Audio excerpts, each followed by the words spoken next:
todos os magistrados das esferas estadual e federal, membros do Ministério Público Federal, advogados, outros representantes de diversos segmentos jurídicos e, em especial, os colegas procuradores e promotores de justiça do Parquet de Imbira. Confrades do Instituto Histórico e Geográfico do Maranhão, da Academia Maranhense de Letras Jurídicas, da Academia Ludoviciense de Letras e da Academia Caxiense de Letras. Estimada professora Séries Costa Fernandes, na pessoa de quem cumprimento, em especial, todas as mulheres aqui presentes. Digníssimas autoridades civis e militares, caríssimos professores, parentes de Joaquim Serra e Evandro Sarney, minha querida mãe, que hoje aniversaria, estimados familiares e amigos, senhoras e senhores, o pai nunca acha feio o que os filhos escrevem. Papai era o meu fã número 1. Apreciava como ninguém os meus versos, os meus artigos, a minha oratória. Guardava tudo que eu escrevia. Aplaudia os meus discursos sem se preocupar que eu achassem porventura desmedido. Perdoai-lhe ainda essa manifestação de amizade por mim. Quando anunciava uma conferência ou um discurso meu, não perdia. Já fatigado de sofrimento e alcançado de anos, sempre compareceu a toda a solenidade em que eu tivesse de atuar como orador. Hoje, já não tenho vivo para me estimular na luta. Desapareceu nele o meu melhor amigo e ouvinte. Que pena não poder ele continuar a me escutar nos meus versos, nas minhas locubrações, nos meus discursos. Esta narrativa o reviverá, e de tal maneira eu creio que me fortaleço em escrevê-la, certo de que morto, meu pai ainda me ouvirá. Astolfo Serra, A Vida Simples de um Professor de Aldeia, 1944. Este discurso é dedicado à memória do professor Wilson Pires Ferro, meu pai, que tinha um sonho. Também sonhei. Os sonhos são de muitas espécies.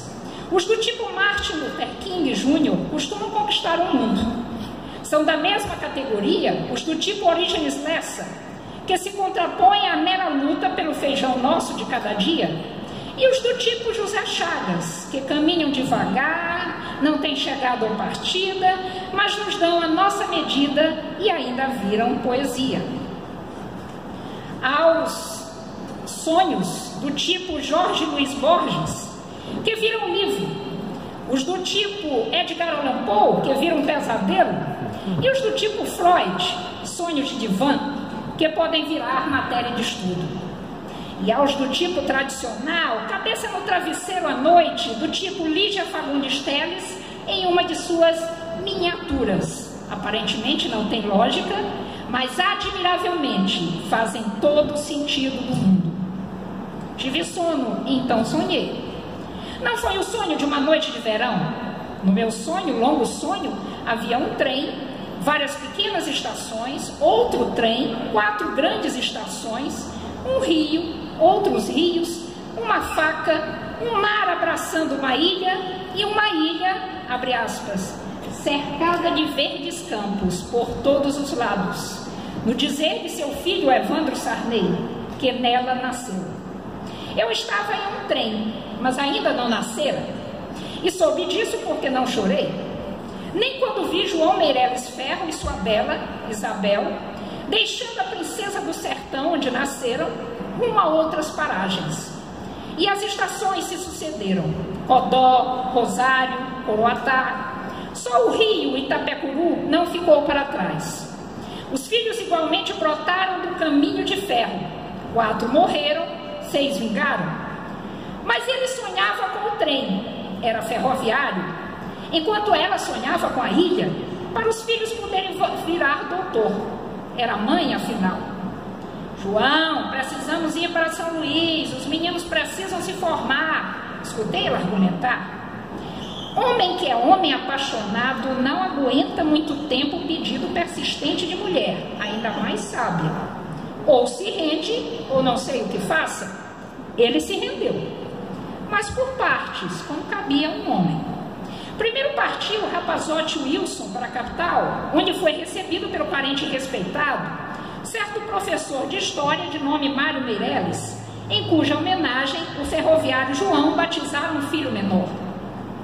E o Wilson conviveu com as primas Ana e Mimi, estudou na antiga escola técnica e também virou professor de história, seguindo os trilhos do segundo pai, grande historiador destas pragas e ex-presidente desta casa. Desembarquei para o mundo na mesma estação de São Luís. Era maio. Em outubro nasceria a Universidade Federal do Maranhão. Temos praticamente a mesma idade. Embora estando numa ilha, as primeiras ondas que peguei não foram as do mar, mas as do rádio. Ouvi uma voz familiar. Era o paraense Marcos Vinícius Sérgio de Almeida, eleito por 2 vezes consecutivas rei do rádio. O célebre radialista e locutor fazia sucesso entre as mulheres, tanto pela estampa quanto pela voz. Infelizmente para as fãs, era casado com uma baixinha de olhos azuis fulgurantes, Dona Dulcília Ferreira de Almeida, ou Lulu, que enfrentara até mesmo a oposição da futura sogra, a cearense Luísa Rodrigues de Alencar Almeida, para se casar com o mancebo. Jorge Nascimento confidenciou-me que a sogra, supostamente da mesma árvore genealógica que já dera ao Brasil o escritor José de Alencar, era professora normalista e jornalista, exímia pianista e violonista, cultivando também a poesia, também além de declamadora festejada. Uma mulher pioneira, sem dúvida. Porém, a paz só foi selada com o nascimento da primogênita do casal, Eunice. Meu sonho deu um pulo, sem intervalos comerciais.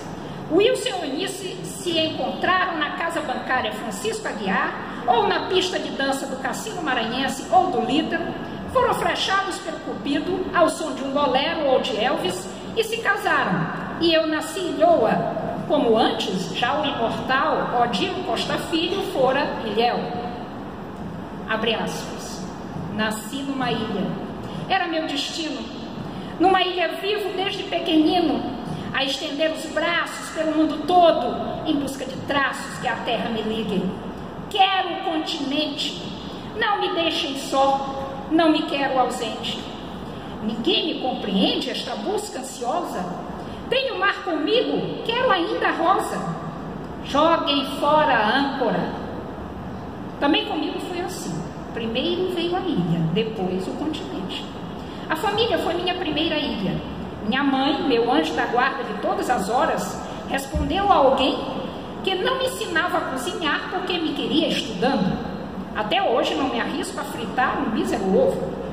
Mas me vi cercada de revistas e livros por todos os lados. Essa parte foi providenciada por meu pai.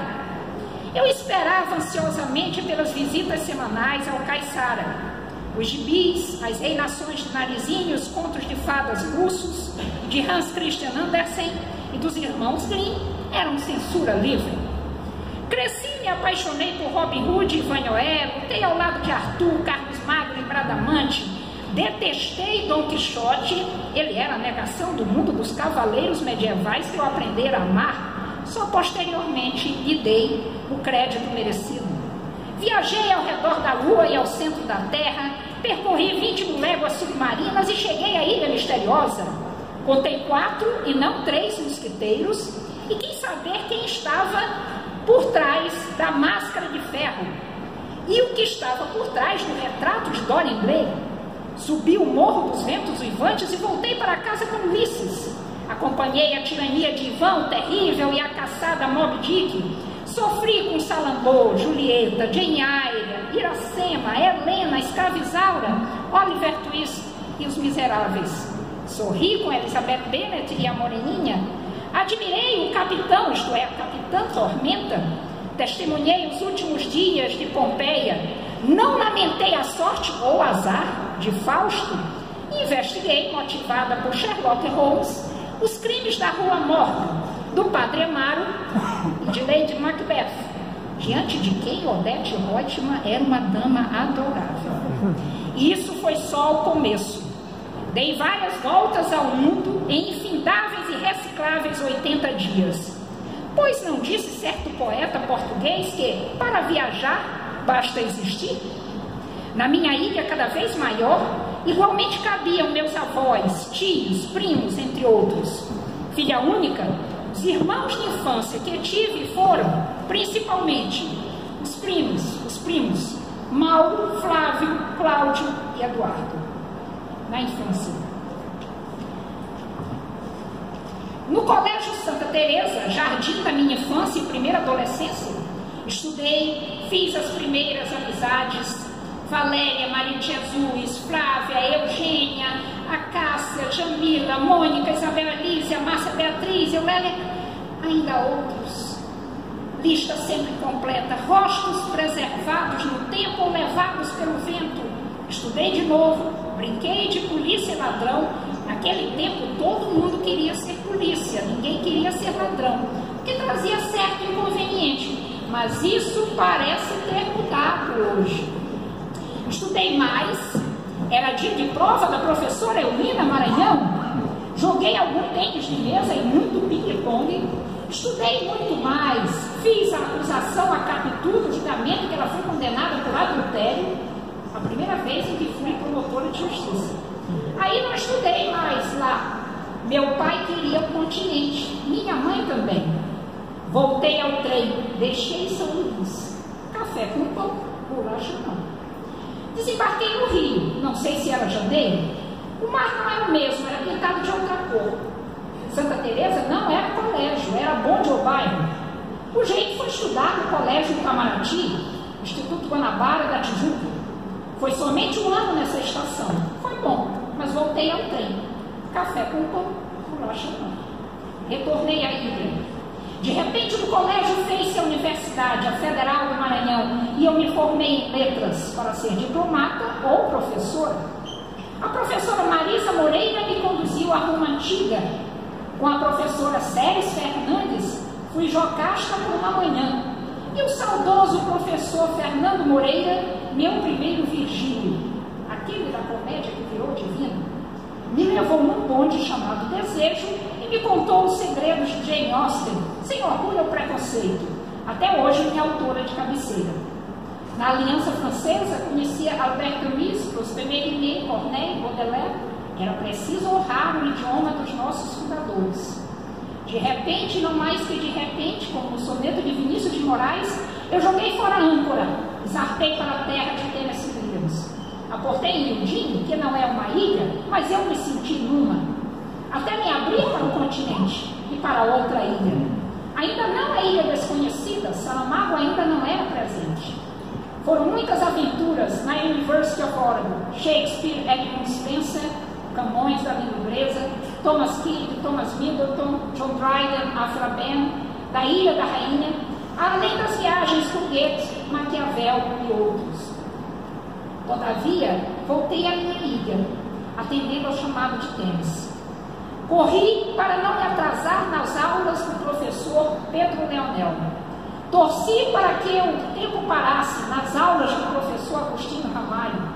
Não dormi na véspera das provas do saudoso professor Nivaldo Macieira e estive no tribunal de Nuremberg com a também desaparecida professora Maria Eugênia. Formei-me em Direito para ser algo que eu ainda não sabia o que seria. Embarquei na mão ministerial quase por acaso, mas foi amor à segunda vista. E dei adeus ao Barão do Rio Branco, que sumiu no horizonte. Tive saudade do trem. Deixei de novo a ilha, rumo à estação do Belo Horizonte. Café com pão de queijo, bolacha não. Falar de trem em Minas é quase um pleonasmo. De repente, no mestrado, fez-se o doutorado na vetusta casa de Afonso Pena. Meu segundo Virgílio foi o professor e procurador de justiça Carlos Canedo. Meus primeiros livros vieram a lume. Era hora de deixar as montanhas e voltar à ilha. Escorridos quase 4 anos. Outras viagens vieram, também outros livros. No dia 15 de setembro de 2016, entretanto, recebi um bilhete para embarcar em um novo trem, fabricado em 1908, mas sempre remodelado com vagões elegantes e exclusivos.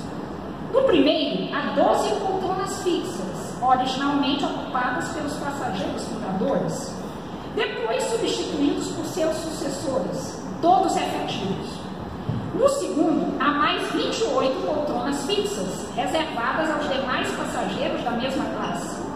No terceiro, mais afastado, há 20 poltronas, destinadas aos passageiros correspondentes.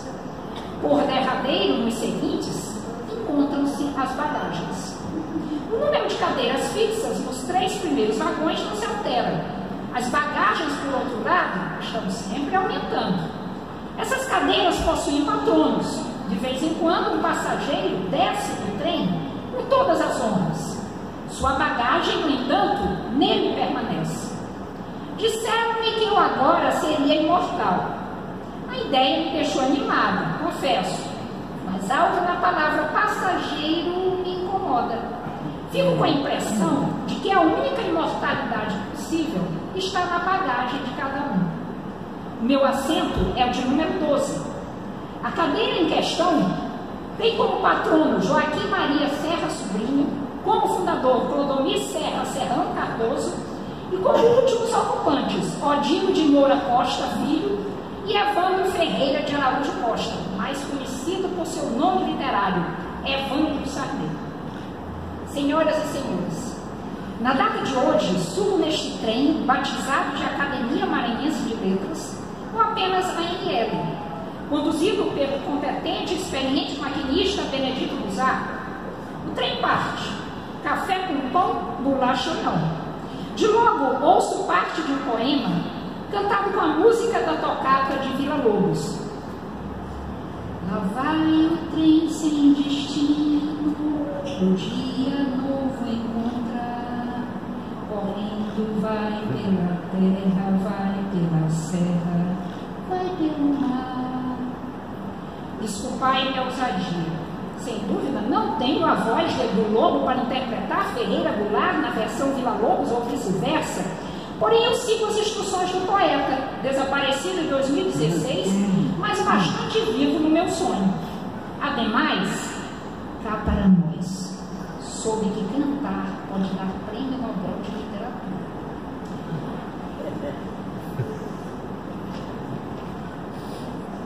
Estou eu ainda enlevada pela poesia bolariana quando o trem se aproxima da primeira estação. Pela janela, vislumbro uma aldeia em festa, acarinhada pelo luar, à beira de um rio.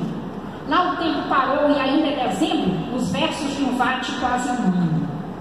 Repica o sino da aldeia, troa o foguete no ar, o rio geme na areia brilha o luar. Quantas vozes, que alegria! O povo da freguesia corre em chusma, folgazão. No caminho, arcos de flores, por toda parte cantores, folguedos e agitação. E antes que eu pergunte o motivo da agitação, vem a resposta. Por que produz tanto abalo esta festa sem rival? É hoje a missa do galo, Santa Missa do Natal. Quer ouvir o final do poema ou conversar com o poeta? Mas o trem segue seu rumo e chega à estação. De repente estou no Rio, não sei se é janeiro, mas a República ainda não nasceu. Procuro pelo poeta da aldeia, logo identificado como Joaquim Maria Serra Sobrinho, ou simplesmente Joaquim Serra, patrono da cadeira número 12 desta casa de Antônio Lobo, jornalista por excelência, além de professor, político, administrador público, teatrólogo e crítico de arte.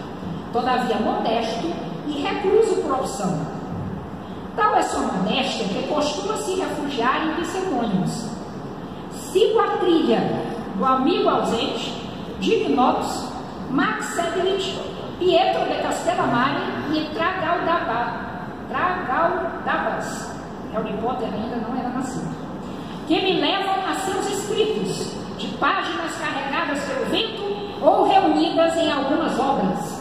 Julieta e Cecília, Mosaico, poesia traduzida, O Salto de Leucade, A Casca da Caneleira, romance marcado pela autoria coletiva, versos de Pietro de Castellammare, tradução, Um Coração de Mulher, mulher, quadros e 60 anos de jornalismo, a imprensa do Maranhão, por Ignópolis. Nesse Rio Imperial, continua a procura de Joaquim Serra. A propósito, primo da senhora Maria Tereza da Serra Costa, avó das minhas estimadas professoras Maria Tereza Cabral Costa Oliveira e Maria Eugênia Serra Costa Aguiar, referências inelutáveis de competência e amor ao magistério no curso de Direito da UFMA. Sua filha está aqui, a professora Maria Tereza. Sou atraída pela manifestação de mais de 10 mil pessoas aclamando a Princesa Isabel da Praça de Fronte ao Paço Imperial no dia 13 de maio de 1888. Conta-me Nelly Del Priore que ela, vestida de branco, pérola e rendas valencianas, assinou com uma caneta de ouro a lei que pôs fim à escravidão no Império. Nesse momento ouço André Rebouças comentar que o patrono da cadeira número 12 da ML foi, abre aspas, o publicista brasileiro que mais escreveu contra os escravocratas. Tão relevante foi o seu papel que José do Patrocínio posteriormente o elegeu patrono da cadeira número 21 da Academia Brasileira de Letras. Leio a sua biografia. Nasceu em São Luís, a 20 de julho de 1858, filho do político e jornalista Leonel Joaquim Serra. Estudou Humanidades na então província do Maranhão. Foi para o Rio, onde permaneceu entre 1854 e 1858, com o intuito de ingressar na antiga escola militar. Porém, não seguiu tal carreira e retornou à capital maranhense. Muito jovem, lançou-se no mundo do jornalismo e da poesia, encontrando no Publicador Maranhense, capitaneado por Solteiro dos Reis, de 1858 a 1860, o veículo inaugural de seus escritos. Nos anos que se sucederam, ele fundou o jornal Coalizão e o Semanário Maranhense. Também se dedicou ao magistério e à política, exercendo o ofício de professor de gramática e literatura no Liceu Maranhense, conquistado por concurso, o mandato de deputado provincial de 1864 a 1867 e o cargo de secretário do governo paraibano nesse mesmo período. Sua trajetória conheceu uma guinada quando ninguém menos do que o grande Machado de Assis, um dos fundadores da futura Academia Brasileira de Letras, o apresentou à intelectualidade da corte em crônica publicada no Diário do Rio de Janeiro em 1864, tornando-se o seu padrinho literário. 4 anos depois, Joaquim Serra estabeleceu-se no Rio, onde trabalhou nas redações de vários periódicos. Dirigiu o Diário Oficial de 1878 a 1882. Por essa época, mais exatamente de 1878 a 1881, foi deputado-geral pelo Maranhão, firmando-se, sobretudo, mas não exclusivamente, com a pena incansável de jornalista, como um dos expoentes da campanha abolicionista, que justifica plenamente o comentário de André Rebouças. Afora os artigos, seus escritos incluem poesia, ensaio, teatro, como autor e tradutor, entre outras modalidades textuais. Desafortunadamente, suas peças, pelo que é sabido, jamais foram impressas. Mas foi com o jornalismo, sem dúvida, que Joaquim Serra alcançou o reconhecimento maior da intelectualidade brasileira. Chega-me ao ouvido, pelos corredores do tempo, a observação de Nelson Werneck Sodré de que ele era, abre aspas, respeitado por seus contemporâneos como mestre do jornalismo. Também lembrada por Benedito Buzar, nosso presidente da ML, para quem, abre aspas, Joaquim Serra terá devido ao próprio jornalismo a marca efêmera da folha de jornal, a rápida passagem de seu nome pelas letras pátrias. E arremata afirmando que Joaquim Serra é, abre aspas, um dos maranhenses de maior lustre intelectual, um dos brasileiros de atuação mais intensa e polimorfa em seu tempo, hoje injusta e injustificadamente esquecido. Volto à capital do Império do Brasil. Ainda vagueio em busca de Joaquim Serra, recorro ao seu amigo, o bruxo do Cosme Velho, para conhecer de perto tão ilustre personagem. mas já é tarde. Ele falece no Rio, terra que eu imortalizaria no panteão dos homens notáveis, apenas alguns meses após a assinatura da Lei Áurea, a 29 de outubro de 1888, no crepúsculo do Império. Diz-me Machado de Assis, alguns dias após a morte de seu muito estimado amigo, que, além de modesto, cujas ideias eram como moedas de ouro sem efígie, com o próprio e único valor do metal, já que saíam todas endossadas por pseudônimos, ele tinha a virtude do sacrifício pessoal. O bruxo do Cosme Velho lamenta contraste singular entre os méritos de Joaquim Serra e os seus destinos políticos. E o fato de que não recebeu em vida o reconhecimento popular que lhe seria devido pela sua atuação como paladino da justiça. Abre aspas, Machado de Assis. Quando chegou o dia da vitória abolicionista, todos os seus valentes companheiros de batalha citaram gloriosamente o nome de Joaquim Serra entre os discípulos da primeira hora, entre os mais extremos, fortes e devotados. Mas a multidão não o repetiu, não o conhecia. Pergunto-lhe sobre o estilo do publicista e político do Valvicense, e ele me responde que era, abre aspas, feito de simplicidade, de sagacidade, correntio, franco, fácil, jovial, sem afetação nem reticências, que não se assemelhava ao humor de Swift, que não sorri sequer, porém diversamente, que o nosso querido morto ria largamente, ria como Voltaire, com a mesma graça transparente e fina, e sem o fel de umas frases, nem a vingança cruel de outras, que compõem a ironia do velho filósofo. Embora emocionado e triste, o bruxo conclui em tom triunfal: creio que Joaquim Serra era principalmente um artista.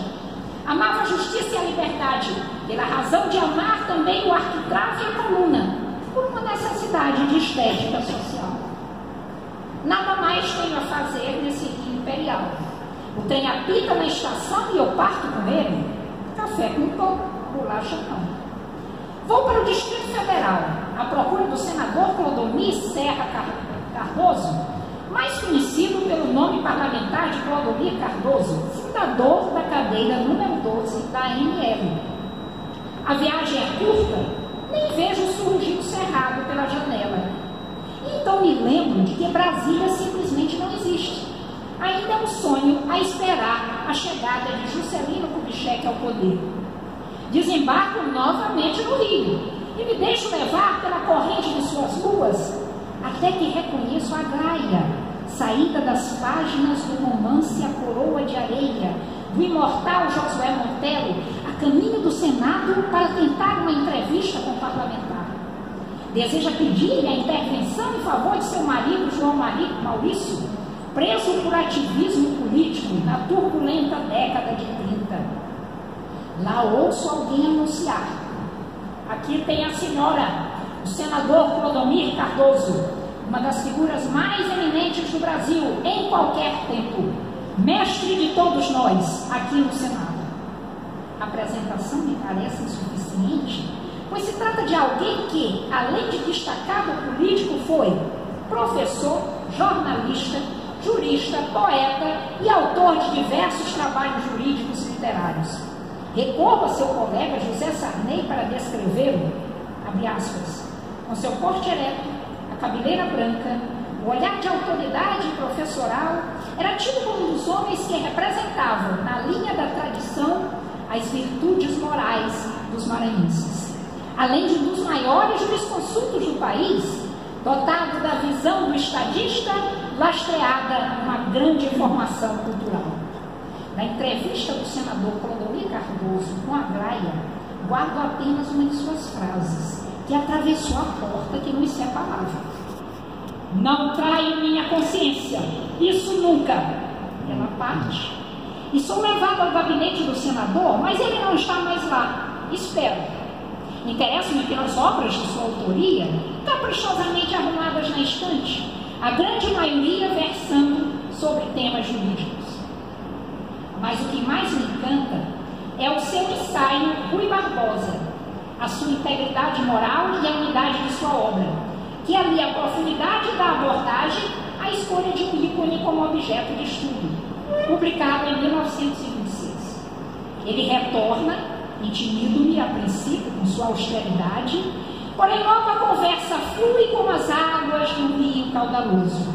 Ele me fala dos seus tempos de magistrado no Pará e de promotor de justiça da comarca de Bragança e Maracanã, de prefeito em São Luís, de deputado, de seus vários livros. Pergunto-lhe sobre a sua poesia e ele se revela modesto.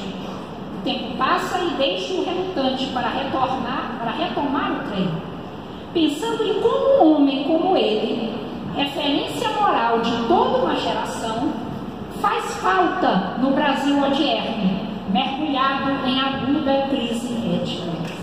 O trem se põe em marcha e volta à janela. O meu carro é forrado de palhinha, porém cai faísca nele.